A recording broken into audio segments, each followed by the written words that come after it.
প্রিয় গাইস, আসসালামু আলাইকুম। আমরা বাংলাদেশের মানুষ, অতি আবেগপ্রবণ মানুষ, অতি আবেগপ্রবণ একটা জাতি। আমরা সবাই সকলে সবখানে সর্বস্তরে সকল স্তরের মানুষ মিলেমিশে থাকতে চাই, মিলেমিশে বসবাস করতে চাই।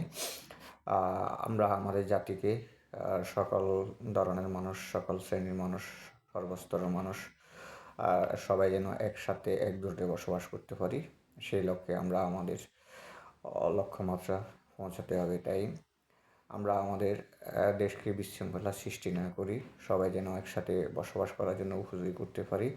তাই আমরা দেশে বিশৃঙ্খলা না করি, সামাজিকভাবে মানুষকে হয়রানি না করি, অর্থনৈতিকভাবে মানুষকে হয়রানি না করি। আমরা আমার দেশের সকল মানুষ সকল সুযোগ সুবিধা গ্রহণ করার জন্য সবাই যেন এক পর্যায়ে একটা পর্যায়ে আসতে পারি, সেই লক্ষ্যে আমাদেরকে চলাফেরা করতে হবে। তাই আমরা বলবো, আমরা চলাফেরার ক্ষেত্রে কেউ কাউকে আমরা আঘাত করব না, তারপরে কাউকে আমরা আগুন জ্বালাবো না, পেট্রোল বোমা নিক্ষেপ করবো না। আমরা আমরা আমাদের সকল সুন্দর ভাষার মাধ্যমে, মাধুর্যতার মাধ্যমে আমরা রাজনৈতিক ক্ষমতা যেন গ্রহণ করতে পারি। মাধুর্য ব্যবহারের মাধ্যমে মানুষের মন জয় করার জন্য আমরা একসাথে থাকব।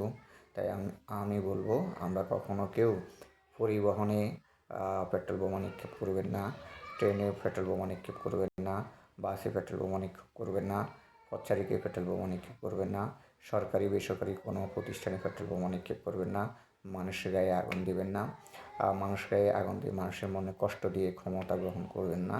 আপনি আপনার সৌন্দর্য ব্যবহারের মাধ্যমে মানুষের মন জয় করুন, মানুষের আস্থা অর্জন করুন, মানুষের বিশ্বাস অর্জন করুন। মানুষের বিশ্বাস অর্জনের মাধ্যমে আপনার ব্যক্তিত্ব ফুটিয়ে উঠান, ব্যক্তিত্বকে সুন্দর করুন। এটাই কামনা। আল্লাহ হাফিজ।